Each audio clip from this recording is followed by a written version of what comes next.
Life can change in an instant. A diagnosis, an accident, a foot fungus, it could be anything. But today on the Christian Marriage Podcast, I talked to a couple who have been married for 33 and a half years, and he has been a quadriplegic for 37 years. If you have a spouse with a chronic medical condition, this episode is for you. Welcome to the Christian Marriage Podcast, the only podcast on the entire internet about Christian marriage that I host. I'm Nick. I'm a Christian marriage coach, and on this podcast, I talk with couples who have been recommended to me as having Christian marriages full of love and wisdom. We talk about how they made it through hard times in their marriage. We tell these stories so that you can have great examples of how real couples made it through difficulties and still had a great marriage, to help you know how to survive hardships and build a life-giving marriage for you and your spouse.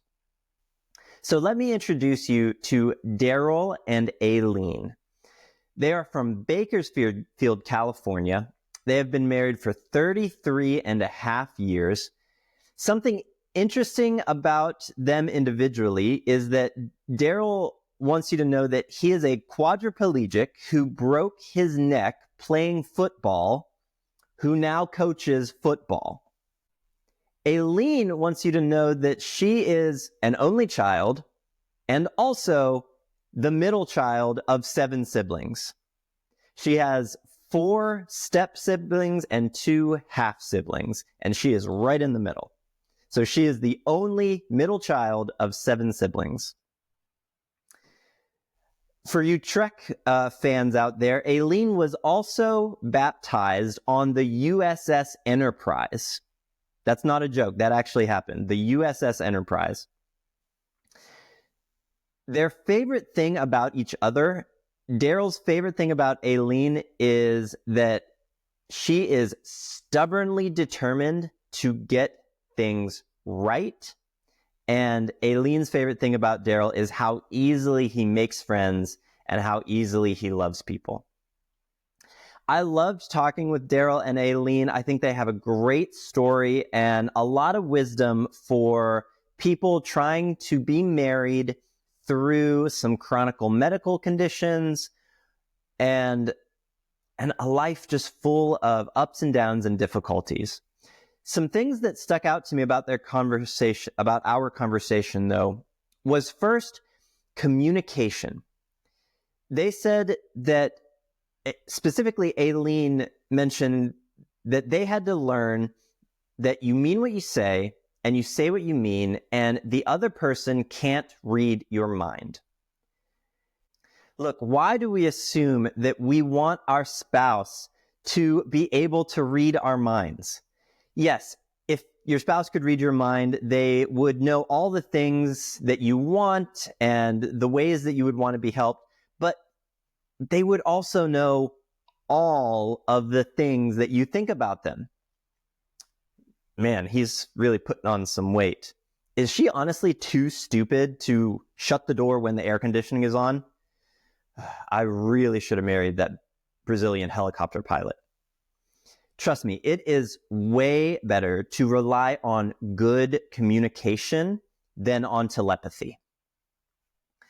Another thing that stuck out to me about our conversation is Aileen noted that their life together has had some real ups and downs. There were really difficult times for her in being a caretaker for someone who is a quadriplegic.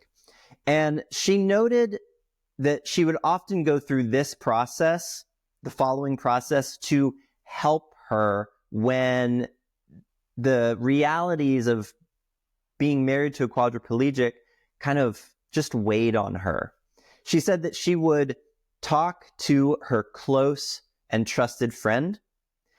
She would then talk to Daryl. What those two things allowed them to do together was go from her focusing on what couldn't be in their life and doing that alone to helping them together imagine what could be in their life. And that transition was very important in helping her deal with difficult realities. One thing that helped Daryl not even get angry about losing the use of his legs was taking an eternal perspective.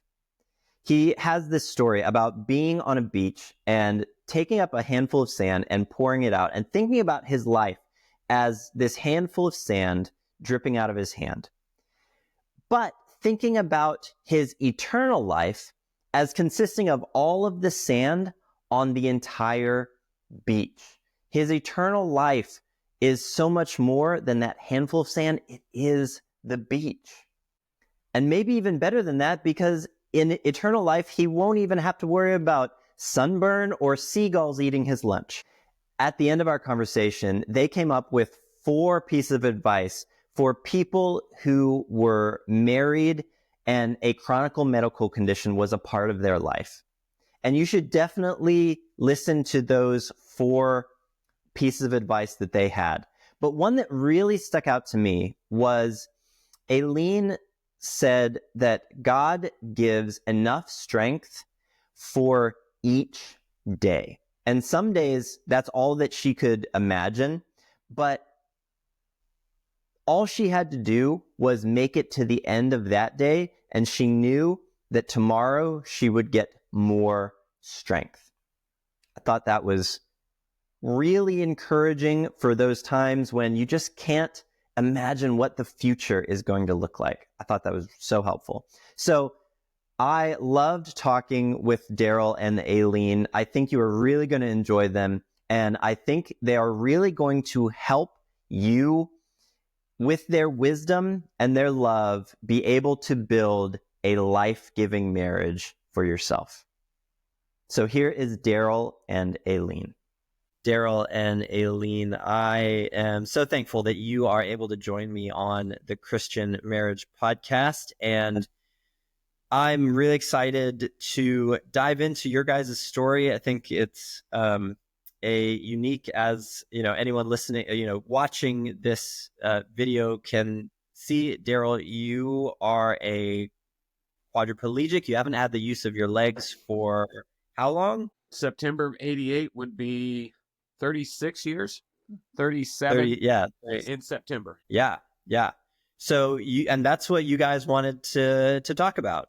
You actually, profoundly, the injury happened before you were married. So Aileen, you kind of, a lot of times tragic things happen and you kind of, there's this sense of like, this is not what I signed up for, but you literally did sign up for it. And yep. Anyway, I think that in itself is such I think there's so much encouragement to be had even from something like that. So I'm really looking forward to diving into this with you. So thank you so much for being here with me. It's our pleasure. So I already kind of spoiled the beginning question a little bit, but tell me the short version of the wheelchair and what happened, and kind of the especially the early parts of deciding to be together, even when you knew kind of what you were signing up for in some sense. I remember seeing this young lady walk up as I'm working on a barn at her best friend's house, and I just looked down and I thought, I like her smile. And I just wanted to get to know her. She actually started dating my friend. And I've told my students, this goes, how'd you meet her? They said, well, I pretty much stole her from a friend of mine. And they're like, they're stunned. I'm going, and I would have done it all over again. So we had our first date in February. He actually took me to his nephew's first birthday party, which makes it really easy to remember when our first date was. And then we went and saw a movie, and We dated for about 7 months, 6 or 7 months, before he got injured. And that last month or so, things were a little bit rocky. He was starting school up again, and he had big plans for the Navy, wanted to be a pilot. And just for context, just for context, you Yeah. were how old at that point? You were in college, right? I was 20. I just turned 24 when I broke my neck. And I was 18. Okay. Yep. So there was a little bit of an age difference at that time. But she was far more mature than I was. The age difference in maturity was different the opposite way. It made up for it. Yes. Okay. Yeah. So wanting to be a Navy pilot, he had the attitude to go with it. And things had gotten a little rocky, and I wasn't too sure how things were going to go. But then I didn't get a call. I had called his house the day of his accident and learned from his mom that he had been injured in a football accident and was in the ICU at our local hospital. And so I went there and found him lying in a bed with bolts in his head. They had him in traction, trying to put his cervical spine back together. Yeah, wow. And so he spent about a week in traction and then was put in a halo that he, I'm not sure if you're familiar with that, but these big bars rest on shoulder pads that keep his neck stabilized. Yeah. Okay. And he was in that for 3 or 4 months. Yeah, I took it off on it's funny, is my niece's birthday was December 19th. And they took it off that day. She was born the day I got my halo off. Yeah. That's how I remember how long is. So when my niece was my twin brother's first child. Wow. And it was a great, great day. Yeah, I bet. You have like a real thing for birthdays, I guess. Is what you're saying. Right? Yeah. How did the injury happen? It was a football game between pledges and members of a fraternity. And I was on the pledges team, and there were 11. The members had 17. Well, I played football, and I took pride that I was sort of good at it, and I wasn't going to lose to snotty college boys. Just sort of a little pompous. Like I said, he had the attitude to go with it. Yeah, the attitude to go with it. It was a challenge. It turned into a challenge, and I got a little over aggressive. Collided with a knee. I caught the ball as I was running it. Yeah, I went headfirst into a knee, and it caused my neck to accordion. Yeah, I think you said it's just this like completely freak. Yes, kind of thing. I remember laying on the ground, and I am the son of a pastor. So I was raised in the church. Doesn't mean I was following it devoutly.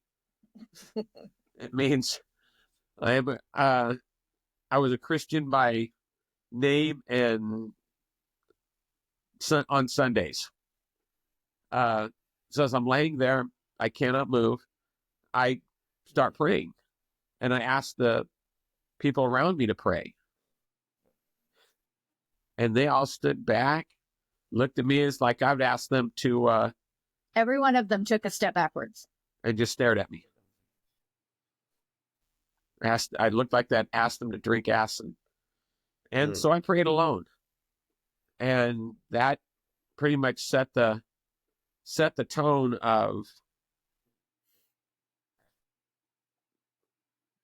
what the world was going to be like with this. Oh, wow. Okay. The amazing thing is I'm praying by myself. The ambulance gets there. Fire department shows up. Ambulance gets there. They load me up. They're going to take me to another hospital. And I tell them, no, I want to go to this hospital and I backseat drove. But in the ambulance, I had a peace of mind. After I'd prayed, I had more peace of mind than I'd had in a couple of years. Wow. Just sitting there going, okay, this has happened. And that peace of mind has stayed with me. I mean, there are some moments we've had where it just gets frustrating. Yes. But from that moment on, I knew I wasn't alone.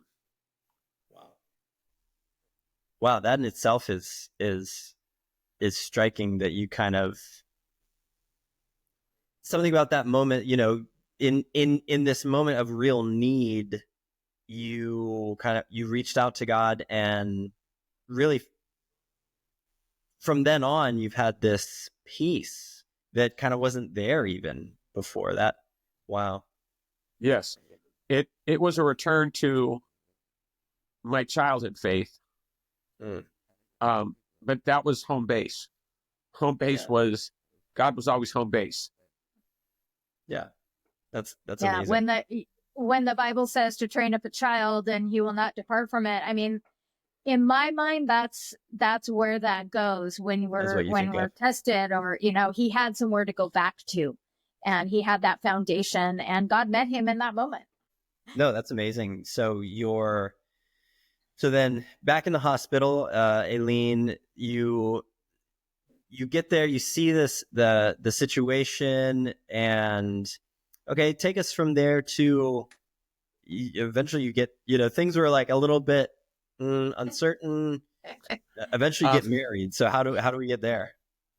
Well, from the hospital, I did a month here in Bakersfield, and they transferred me to a rehab hospital in Santa Barbara. Being paralyzed, I was pretty much at Bakersfield. The nurse gave her a cot so that she could stay the night with me, which she did in a regular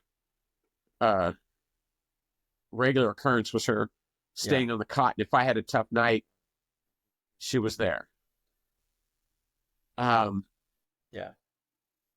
They moved me to Santa Barbara, which is about 2.5 hours west of here at the coast.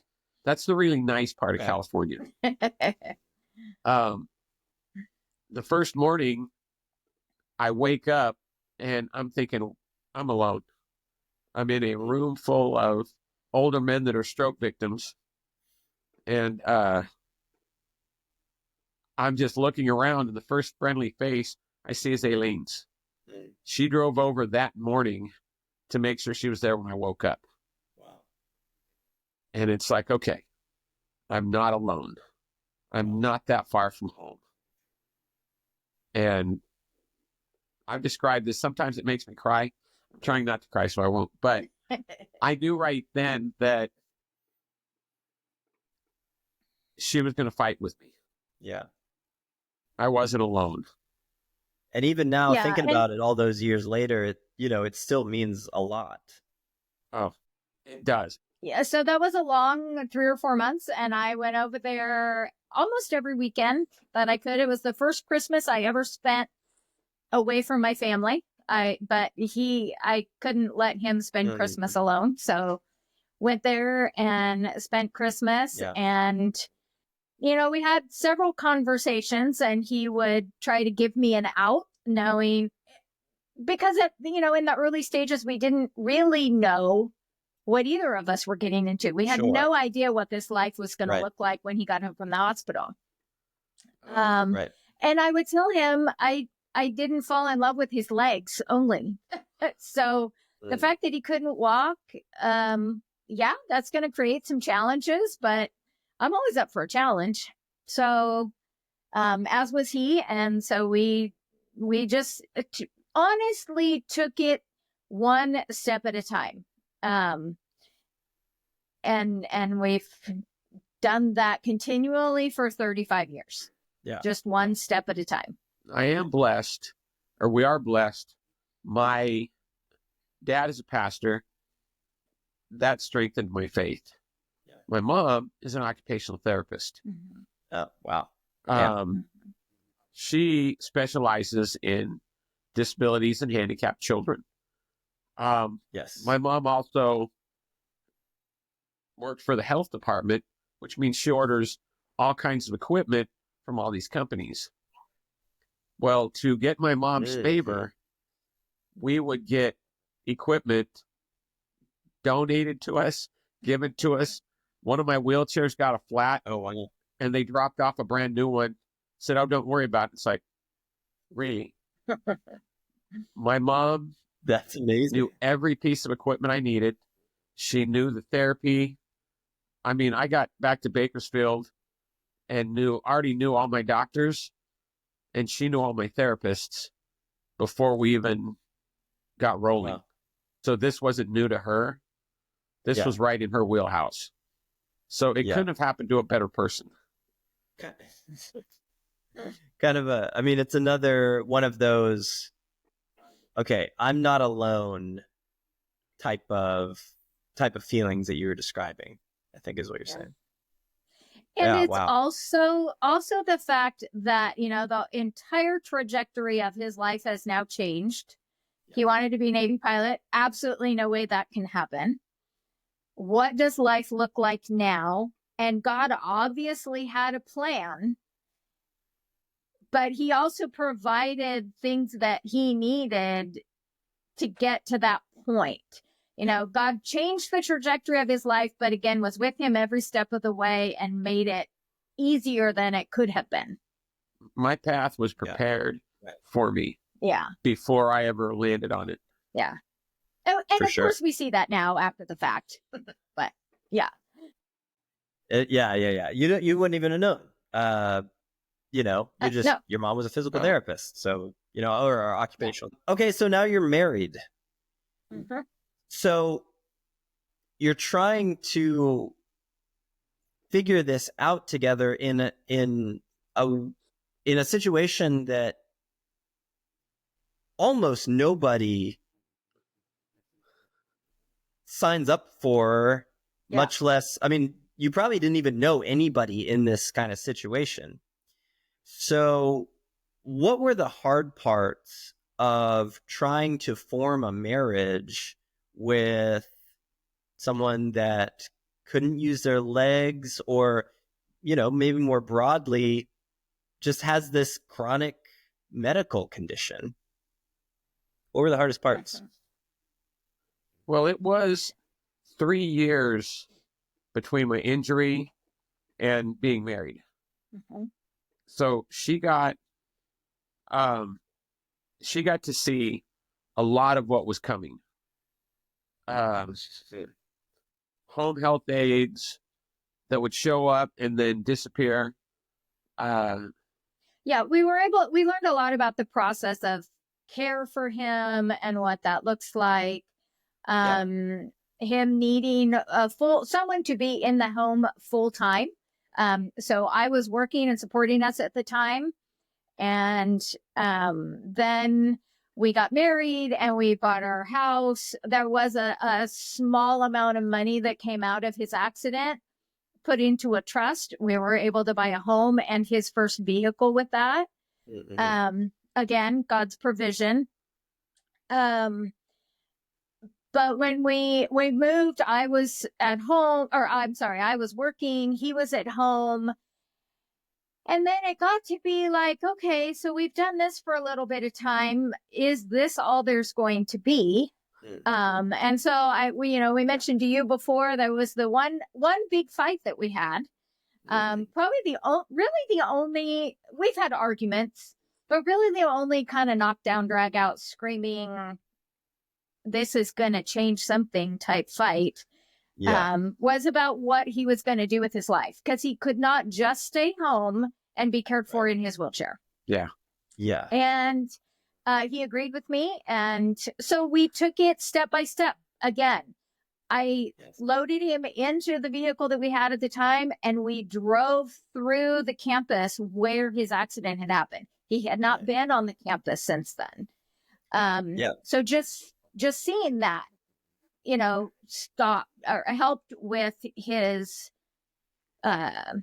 coming to terms with what was happening. Right. Real quick, so before that big fight, you said, I think Daryl, you said that you were kind of struggling with getting back out there. And there was Scared. this question of what am I going to do with life? So what was that like for you? People stared, and the staring, I did not like when they stared at me because I felt like I was on display, and I didn't want to explain it. But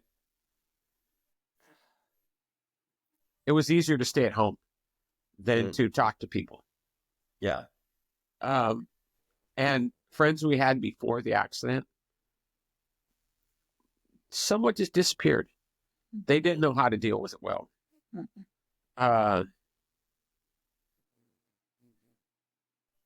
Even his twin brother really had a hard time seeing his brother like this. You know, he tried to be supportive, but it was very difficult for him. So we honestly didn't get a lot of support from him because it was too painful for him, and that was how he dealt with it, was to kind of stay away. Yeah. You said there was this kind of metaphor with the prayer where it seemed like everybody just kind of stepped back. Yes. And that was kind of what life felt like for a while. Is that kind of what you're saying? Yes. And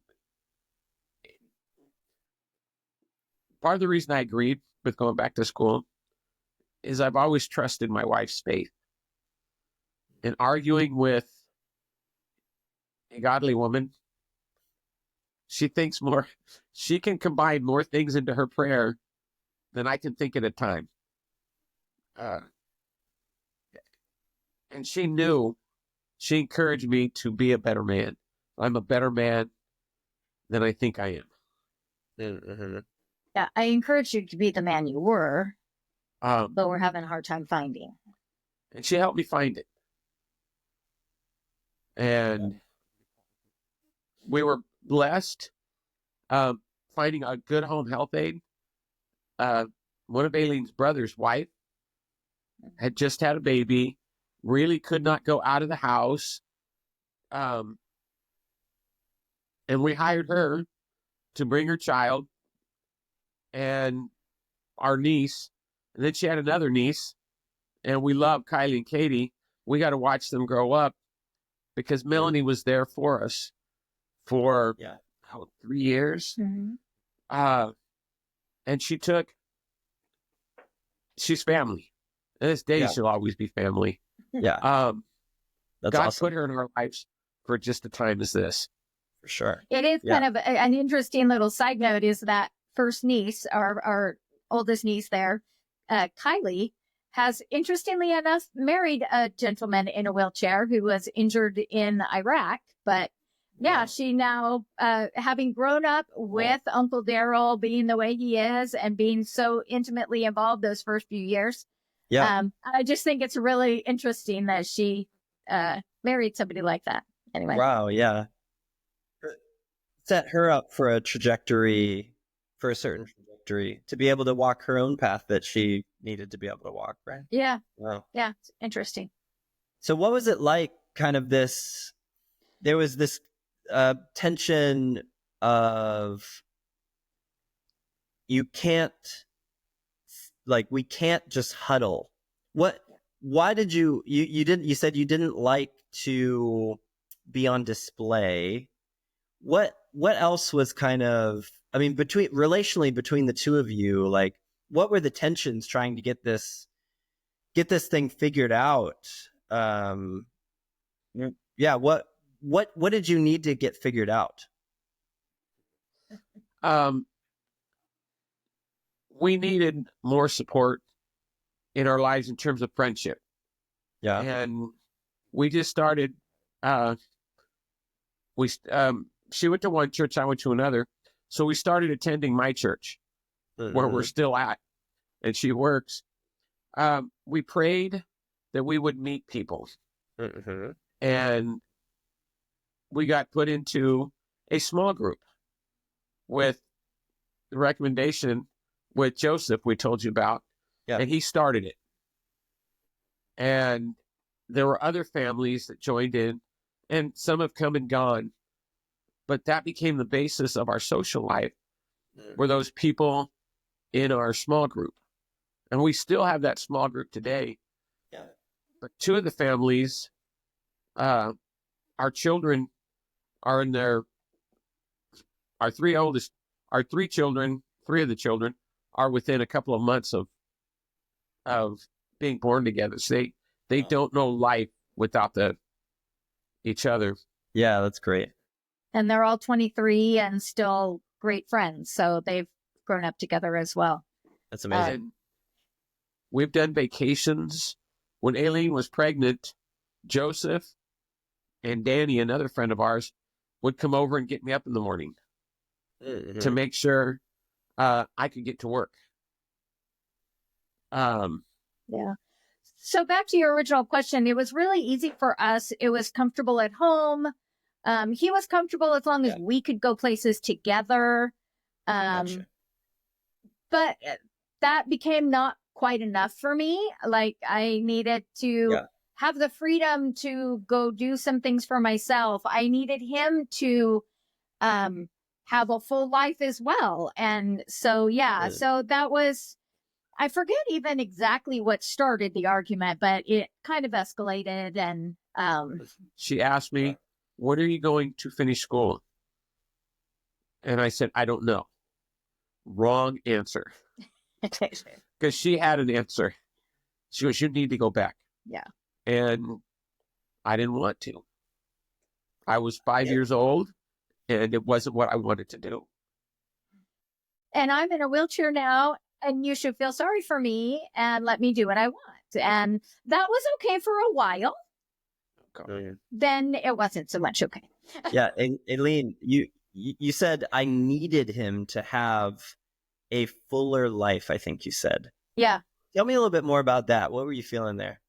Yeah, I there's so much potential there. And he wasn't going to be able to be in the Navy.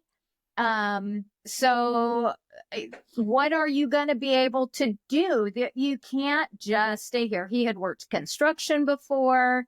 There's so many options. And, you know, like I've said before, he's got such a great personality, loves people.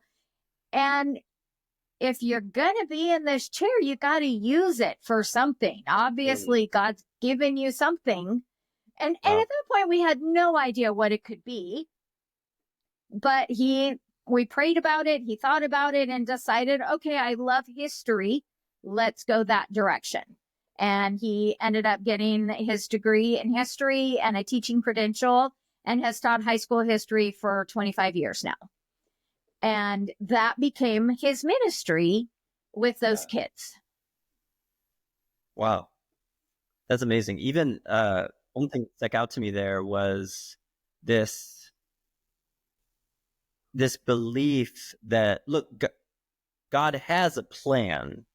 So what are we doing to kind of follow his plan or find out what his plan is? Like the way that I can't remember exactly the way that you put it, but there was this, I know something for sure.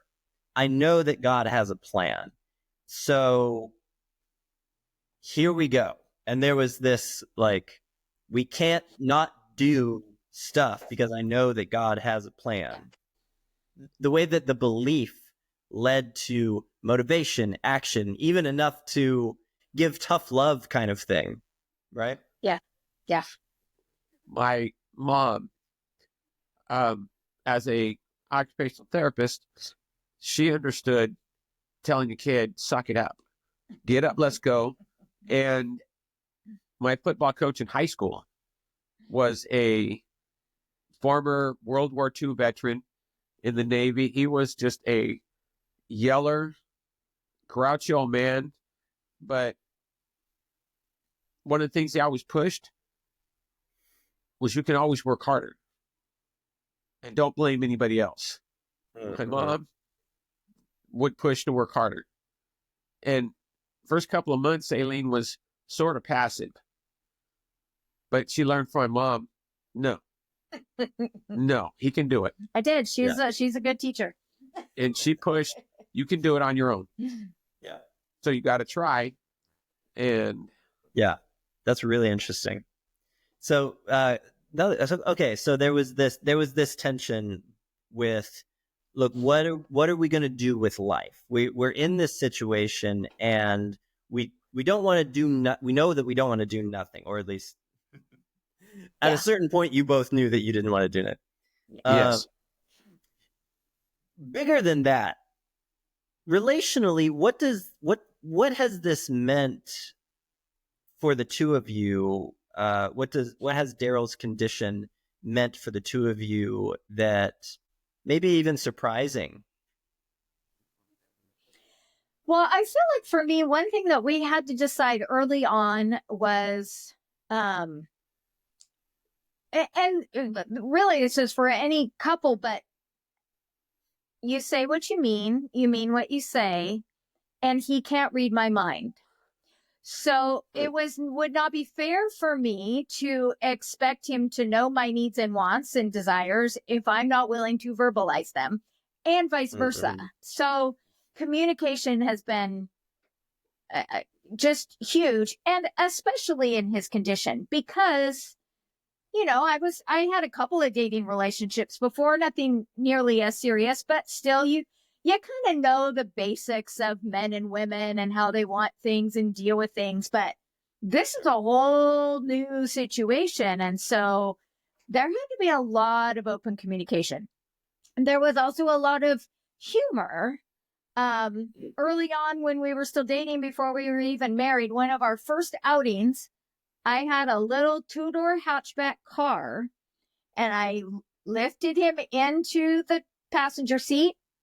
And then I walked around to put his wheelchair in the back seat, because it was a little fold-up one. Yeah. And instinctively, he reaches out to grab the door and pull it. Well, he ended up on the ground in the driveway. I went face first in the cement. And we laughed and laughed and laughed. Especially, we had gone to the library because I was taking classes, and we're sitting, and he's sitting across the table from me. And he looks at me, he goes, "My head is oozing." Like, because I'd hit right here. Don't say those things. Anyway, so humor has to play a huge part in a lot of what we do. We make lots of gimp jokes and wheelchair jokes, and it offends some other people because they don't get it, but you can't, it just comes all back to you just can't take yourself too seriously, whatever the situation is. I asked, after I broke my leg, I asked the doctor, am I going to have a limp? My poor doctor's like, no. Takes him a few minutes. Yeah. Some really intelligent people, their sense of humor is like, it's not there. Yeah. So, you know, amidst the tension, we pray. And there has to be that. One of the things I very much value about him is that he has always been a praying husband, and that's often the first thing he'll go to. If I come home and I don't know what to do about a situation, that's where he goes to. Where I wish I would say that's always my go-to, but it's not. But that is where he is strong for me. So. That's really interesting. Here's a question. So you mentioned kind of communication, and that it felt like this whole other thing because of Daryl's condition. So what does that mean? Like, why did it feel what felt unique about communicating? Well, for me, I mean, just him being in this situation, there's a lot of things we take for granted. Being able to put our pants on, being able to take a shower without assistance. You know, the bathing, the toileting, all those types of things. Yeah. It's very personal. It puts him in a very vulnerable situation. Yeah. And so he has to be able to tell me things, and I have to be able to tell him things, so that one, he's well taken care of, but two, he doesn't feel like a burden or completely embarrassed about these types of things. And that takes time. Talk to me about, you mentioned being vulnerable. And that's something I'm curious about is, maybe for you, Dale. I mean, you, like you said, you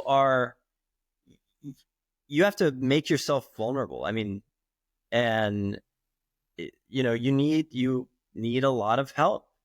Talk to me about the way that forced vulnerability affected your marriage. I had to learn to ask.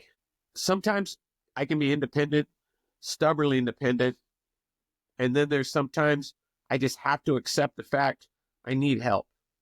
I ask Aileen so often for things.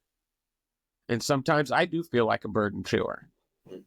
Sometimes she'll ask, can you do it yourself? And I can. Like yard work. I can do most of the yard work. I can do a lot of digging, put in sprinklers, weeding. That's what I did today. Sometimes I just have to be willing to ask for help. And most of the time, she's pretty good. If it's something I might try, did you try to do it?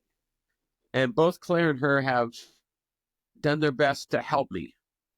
They buy me little things. I've got a grabber that I can pick things up with. And today I was experimenting with folding towels. I'm trying to wear more hats around the house. I want to get a Traeger so I can start barbecuing around, doing barbecue for her and not make her have to do all the dinners. Plus, I like barbecue. Yeah, absolutely. Well, and these things have changed. These things have changed over the years. We're getting older now, and so our daughter's getting ready to move out. We're in a different stage of life, and it for me, it's been a roller coaster. I have my best girlfriend. We've been friends since junior high, and she ended up getting a degree in psychology. So she's been also, just because she's my friend, she became my counselor, but she had some training as well. Yeah. And there would be periods of time where I would meet her in a parking lot and just be sobbing. And I don't know if I can still do this because, just because most of the time it was okay doesn't mean that there weren't those hard times when I doubted my own abilities. I never doubted his love or appreciation for me. That is something I have never doubted. But just whether or not we could continue going, because some days are really, really hard.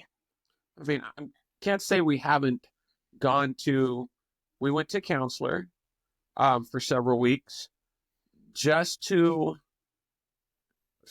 get on track because we'd hit some bumpy grounds.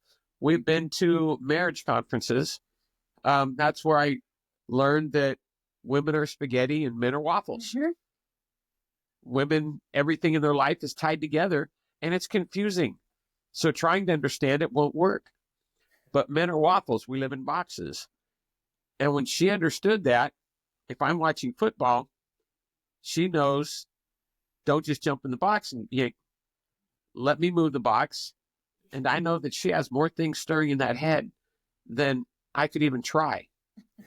I am so simple. And she realized, I looked at her and she realized, if you ask, what are you thinking? I can say nothing. And she'll go, how is that possible? But she understands I can sit there and think about nothing. Mm-hmm. And so in that way, you learn to appreciate each other's differences, yes, personality-wise. Yeah. The different marriage conferences we've been to with our church, some people don't, we already got it down. Sometimes there's little things that we learned and they were all the Christian conferences that helped us look at the situation differently. There's just so many resources out there. And God has, provided those conferences, just our small group with our friends. You asked about vulnerability. We tried for 10 years to have a child. And this is quite personal, Aileen and I, and it didn't work. So we had to get help, and Aileen had to be vulnerable to this. One of the amazing things God's put in us, we decided we were going to go in vitro fertilization, and we prayed about it, how we're going to pay for it. So we prayed, and we needed about $6,000 to start the process. Yeah. And I'm going to start crying. The very next day, his uncle called and said, now, I don't know if his mom talked to her brother or what, but She didn't even know about he called and said, hey, he was in transition with some things and said, I've got this money that I was going to give you as an inheritance, but I want you to have it now. And it was the exact amount of money we needed. It was less than 24 hours. So that was pretty cool. Crazy. And she had to be vulnerable with all the procedures she went through. I had to go through some procedures, no details, because people would be going, what? Yeah. Sure. Wow. But That's amazing. We're blessed. The first time Yeah. it took, and we have an amazing daughter. Yeah. Yeah. Unreal. What a blessing. Yeah, that's a crazy story about the less than 24 hours. Aileen, I was curious, so you kind of mentioned, the hard times. So what for you, like what were those times, like when things got to you? What was it that got to you? But some of it was, it's easy to compare ourselves to others. I could compare our situation to other couples. He mentioned that a lot of the friends that we had at the time kind of disappeared, and I would learn that they were off doing various things. He loved to dance. We could no longer do that together. It was really difficult to take any kind of trips, just because of everything that it required. And so I would allow that to get me down and kind of, I don't know that I want to deal with this forever because it's not fair. And this is, yes, I know that I signed up for it, but I didn't necessarily know all the things I was signing up for. And, it was my very human side, knowing that things are different. And for the last couple weeks, even couple months, it's been really hard. And so, it would be kind of a roller coaster, and that was a valley, and I would be there for a little while, and then I would go spew to my girlfriend, and she would tell me that it was valid, but my situation is different, and it was going to be okay. And so at that point, then he and I would have conversations, and we would talk about that, and then we would do little things. Okay, well, let's go for a drive. Let's do something we can do. And then the Lord would remind me of some of the actual extra benefits, things that we got to do that other people didn't get to do because they don't have these special situations. And so, he has blessed us with some fun opportunities to meet various people and do some different things that we wouldn't have probably got to do otherwise. So, there's a give and take there. And just because it's different doesn't mean that it's not still good. Yeah. And so it would take me coming back around to that. Yeah. No, that's good. So in some of these, obviously there were hard times and yeah, I mean, it's a hard situation. So for you, either personally or relationally, what truths about God and about faith and about the gospel were really helpful for you in encouraging you or getting you through some hard times? Well, for me, I've been a lifelong Bible study person, studying the same thing over and over and over again. But what that has taught me is about God's character, and whether or not I feel it, he is always there. And he has shown himself over and over again. In fact, I was just talking about this today with a girlfriend of mine, or my coworker, how he often knows what I need long before I do. Whether that be driving in the car and I get a phone call or a particular song comes on. It can be something super little that I didn't even know my spirit needed right then. And he provides that. Or it can be something big. I'll make a comment and Daryl will have the exact right thing to say to me. And it just makes me know that we're on the same page. We're in this together, and we're going to be okay. Even if we don't know what okay is or what that looks like. And 30 some odd years in now, I've learned that when I ask God for something, he always answers, but rarely does it look like I think it's going to look. But most of the time it's better. And so I almost get excited sometimes, like, okay, Lord, well, then what are you going to do in this situation? Okay. So that's me. What do you think? God's plan is perfect.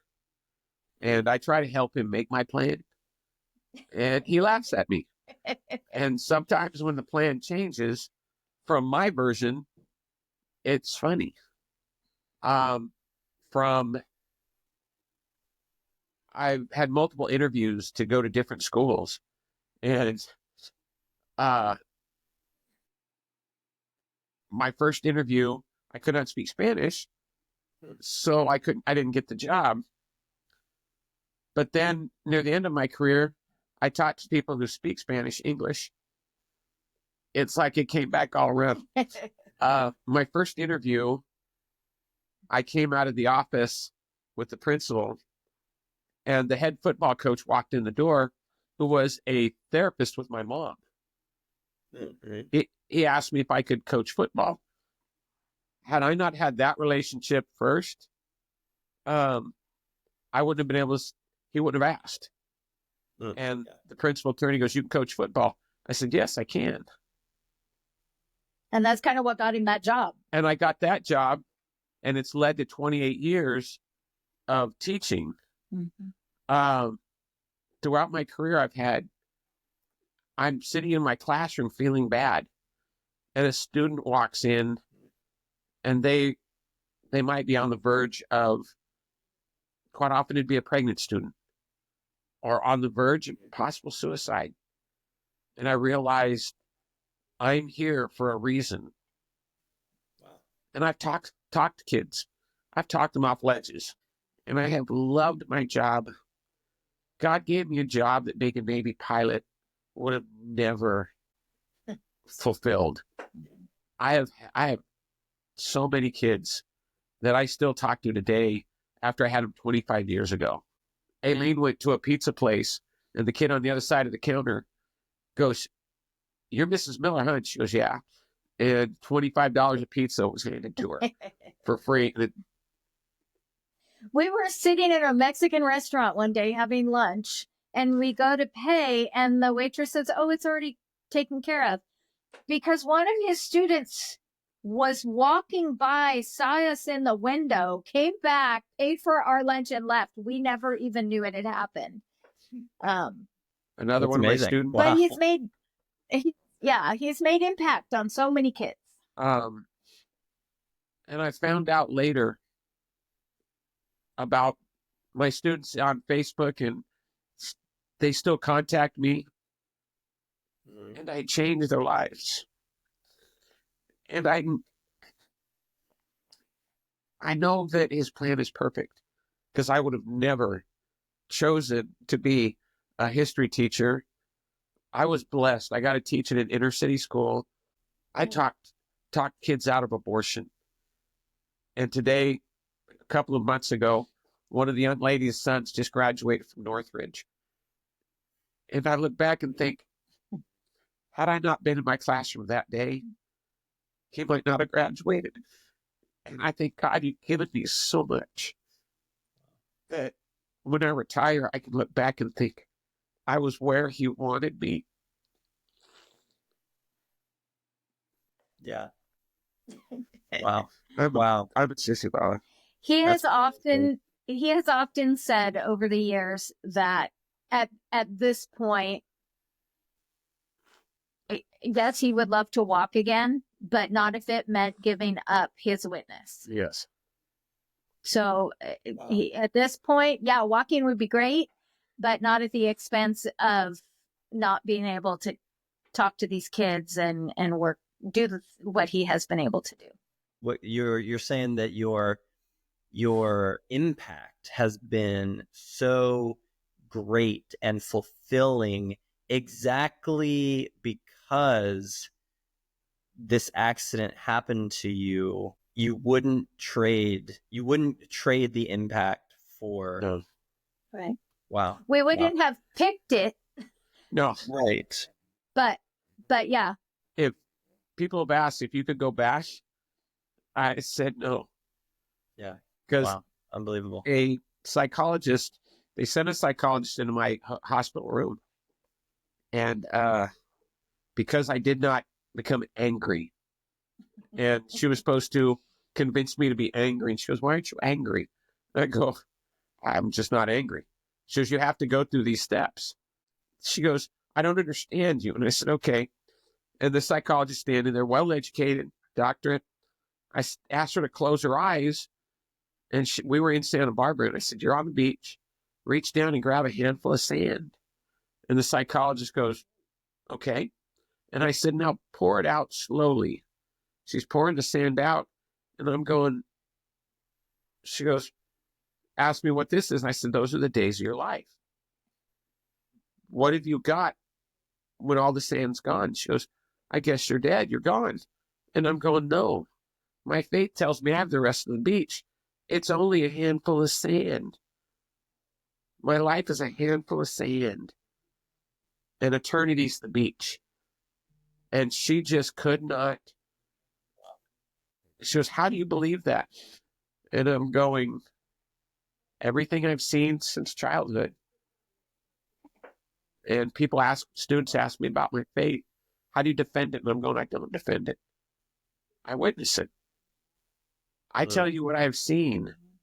And that's the only thing the high schoolers, when they've asked me about being a Christian, I've said, "I'm just going to tell you what I've seen.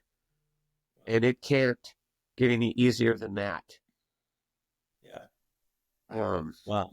No, that you're able to use your actual life to, give a testimony to look what happened to me. You're kind of saying anybody, a lot of other people wouldn't have this. This would have been like the end of their life or something like that. But you're saying I found an entire life on the other side of not being able to use my legs, and it's like who can do that other than God? So for you, if you were to kind of boil things down to someone who was, I don't know, maybe they can't use their legs anymore, or maybe they have a kind of a chronic medical condition, and they're either trying to just live life or trying to be married, what would you boil down as like one piece of advice that you would give to that person? What would you say? Find your faith. You've got to believe in something bigger than yourself. Because if you only believe in yourself, you're going to be disappointed. I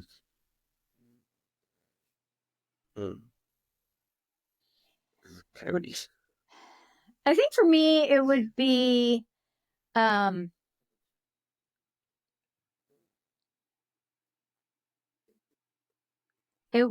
to try to find something good in each day, each thing. knowing that I can't see the future and today is hard.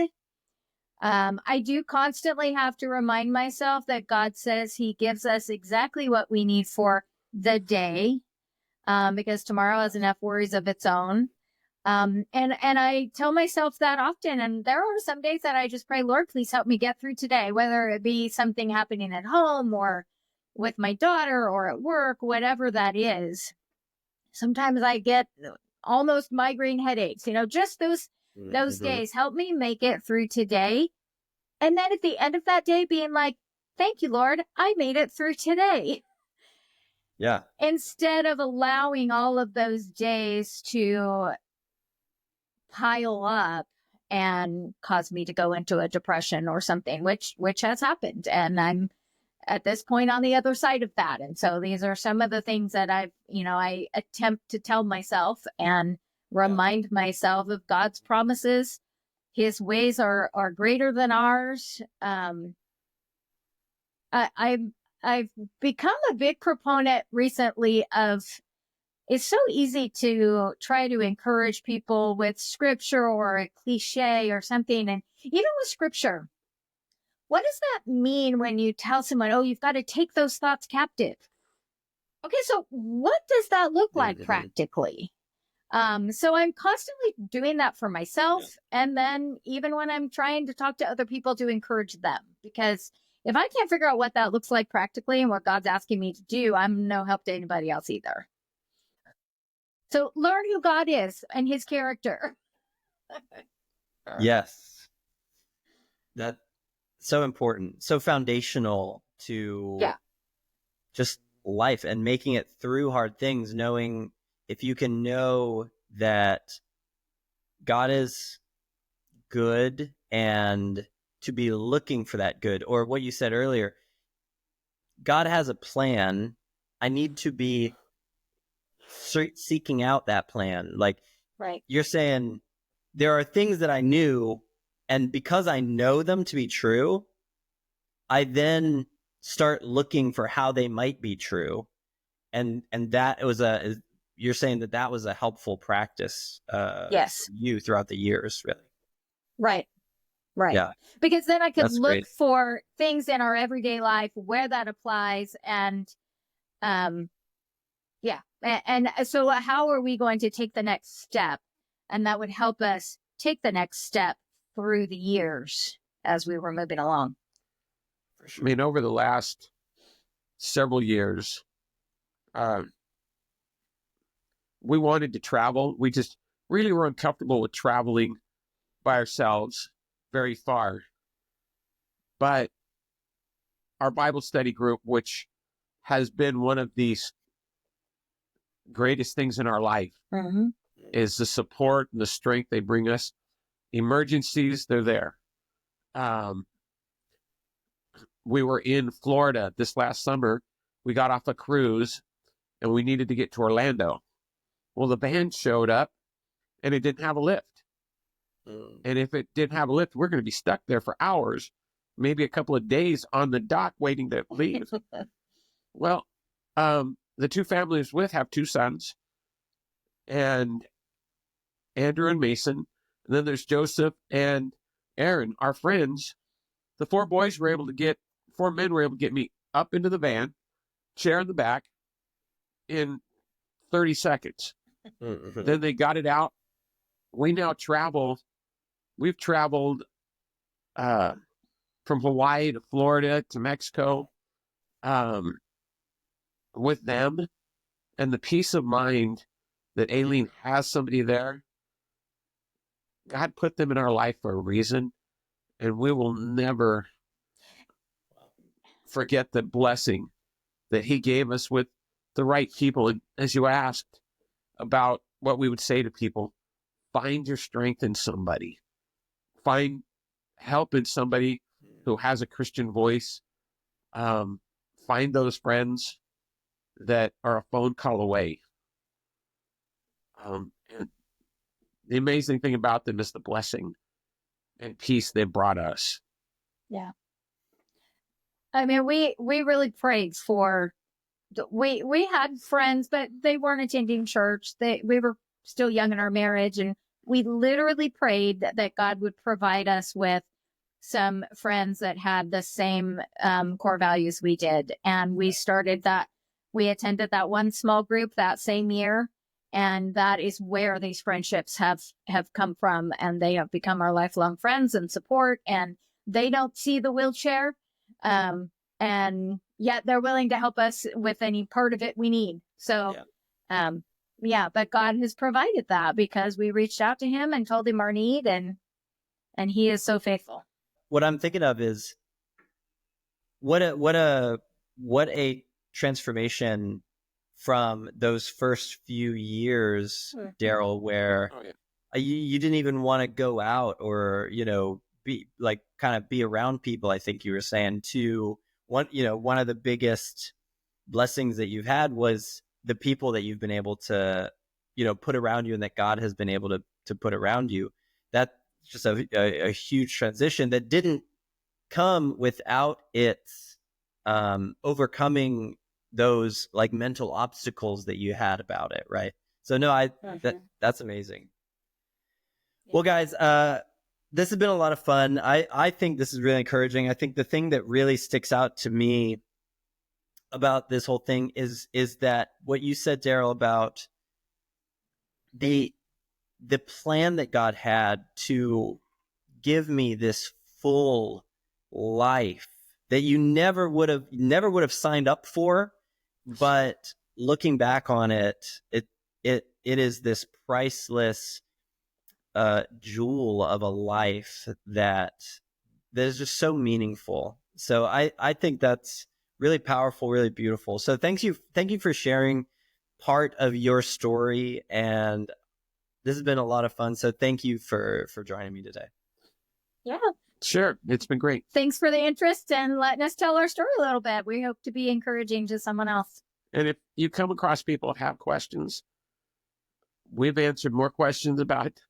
For people call us, people contact us just who need a voice of encouragement or direction. And we try to be a blessing to others. God has put so many people in our lives that we've been able to encourage. That's amazing. I love your generosity and your heart to be an encouragement. So I really appreciate that. So thank you so much. And